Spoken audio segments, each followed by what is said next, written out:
Hey guys, Chuck here, and we're getting ready to tie another little jig. This is a 16th ounce blacked out jig right here. Solid black, one of my favorite colors when I'm not fishing for southern walleye when they're spawning, brown trout, and a killer in your rivers for smallmouth bass. When you're fishing current, like for those walleye and those smallmouth, or fishing below a dam like we fish at Wolf Creek Dam, below Cumberland Lake, you could take a little jig like this, flip out in that current, let it wash down. You don't have to worry about it bottoming out and getting hung every second, and just twitch it along. 6, 8 pound test. It is a killer, and you better hold on to your reel. And back in the day, when I was a teenager, we carried a box of jig heads and we carried some black grubs with us, a bag of black curly tails, and we would have a great day at the river fishing. But guys, let's get ready to tie the little blacked out 16 ounce jig. Okay, guys, we're getting ready to tie the little blacked out 16 ounce jig right here. As I was saying, a stream, a river killer. When you're out there fishing, nice little jig having your tackle box or in your fishing vest. But as always, the colors that I use when we're not powder dipping, been doing this for quite a while now, pouring jig heads, and I've settled on one brand. That's LA Colors. It's my favorite. And if you get it with a sticker up on the cap, as always, it's got the hardeners in it to help protect that fingernail polish. I'll do a base coat of white on all my jig heads. Then my primary color with this is going to be a black. And then I add a couple of thin coats of Sally Hansen Hard as Nails with a hardener in it. This dries super fast. Makes a great cement too for jigs. And it gives it a nice shiny polished look. Now we're going to be adding some good old black bucktail to this jig right here.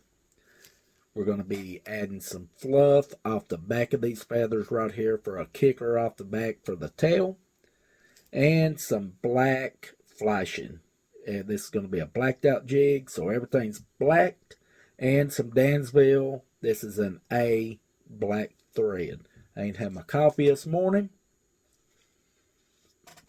Got to have my caffeine. So the first thing we're going to do is we're going to go ahead and we're going to layer thread down.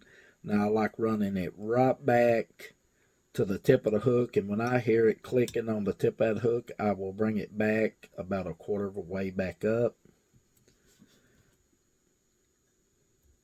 And the first thing I want to add is some of this fluff right here. Now these feathers, I've seen people just discard this stuff back here, but I don't waste nothing. And a fish is not going to look at, oh, it's not looking like this or that.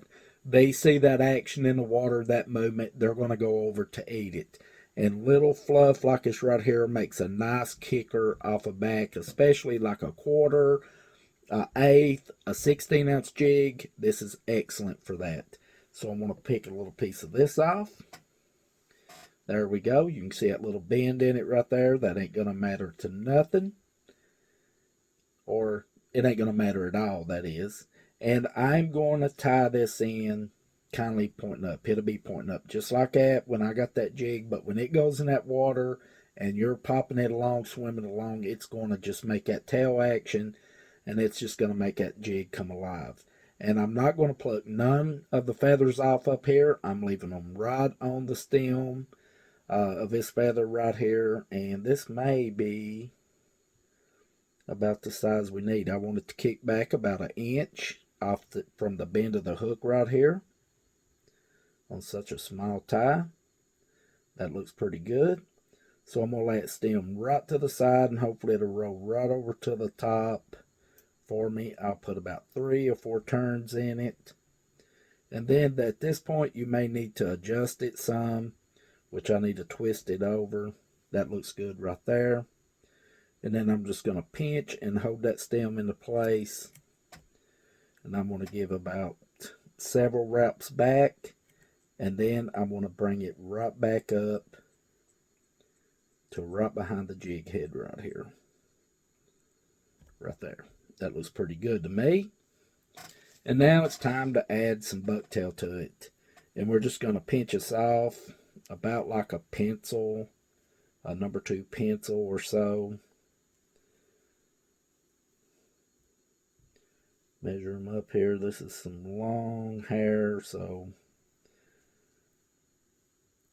let's see. We'll just work with it here, see what we got. That looks pretty good right there, so I'm going to go ahead and give us a cut. Pinch him up, and then just brush him out. Getting rid of all that loose hair out of it. And then I'm just going to pinch down right in the center of it. Measure it out about where I need it at. And then we'll do that final cut on the front of it right here.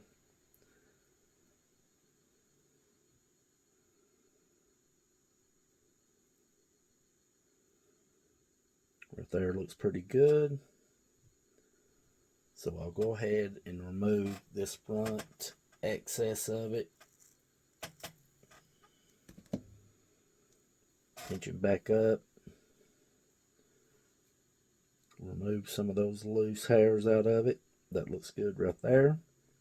And then we're just going to lay him right up against that jig head. And we're going to give him a couple of loose turns and then one tight one to seat him down. And now at this point, I want to push forward a little bit, not much, and push down. I want that hair to kindly go over the shank of that hook to give that backside some cover. So I'll just keep pushing down. That looks pretty good right there.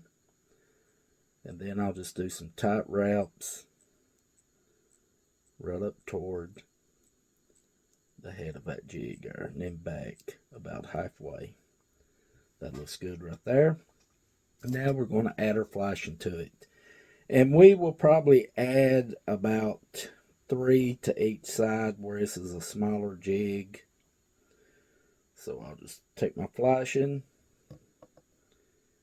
and I will cut it right down next to the zip tie. And try to keep it as even as possible. Just like that. And then I will lay it down on the side of the collar right here.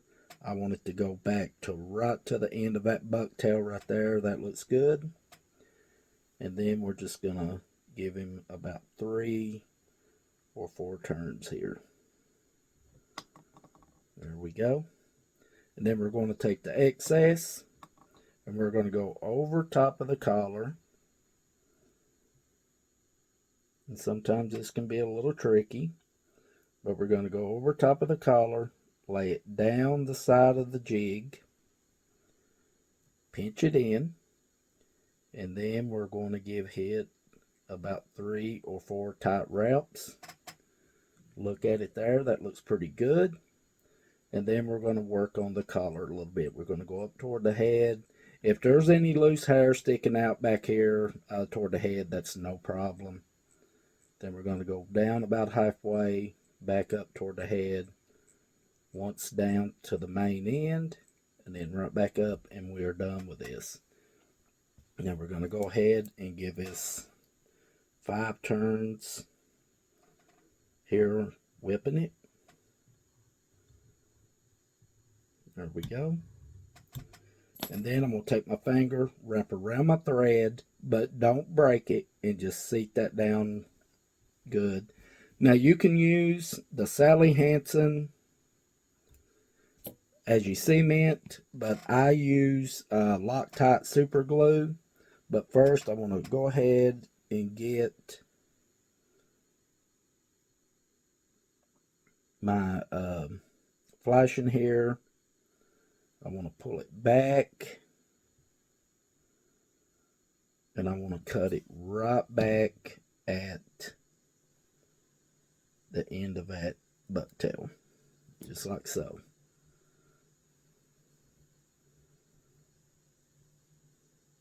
There we go. And now I'm going to go ahead and I'm going to add 1 drop of super glue on it. And I'm going to take the end of an old paintbrush and I'm going to walk it around. I'm going to walk it all the way around, getting it right up against that jig head, bringing it around the bottom. That's looking good right there. This is just like a little buggy type jig for smallies and so on. And then just let that dry up right there, and we are done. Okay, guys, there is a simple little low profile 1 and 16 ounce blacked out jig. Great for streams and rivers, like I was saying, and it'll get the job done. If you like the video, I hope you give us a thumbs up. That'll help us out here at our little channel. Also, check the videos out down in the description. I got one on a playlist on our jig ties. Also, a video on how we remove collars off of jigs, as well as our video on how we pour them, how we make aspirin type jigs, as well as a little bit of painting on our jigs. And don't forget to subscribe to our channel, hit that notification bell, follow us over on Facebook and Instagram, and as always, stay safe out there on the water, and we'll see you right here in the next one. Have a great day.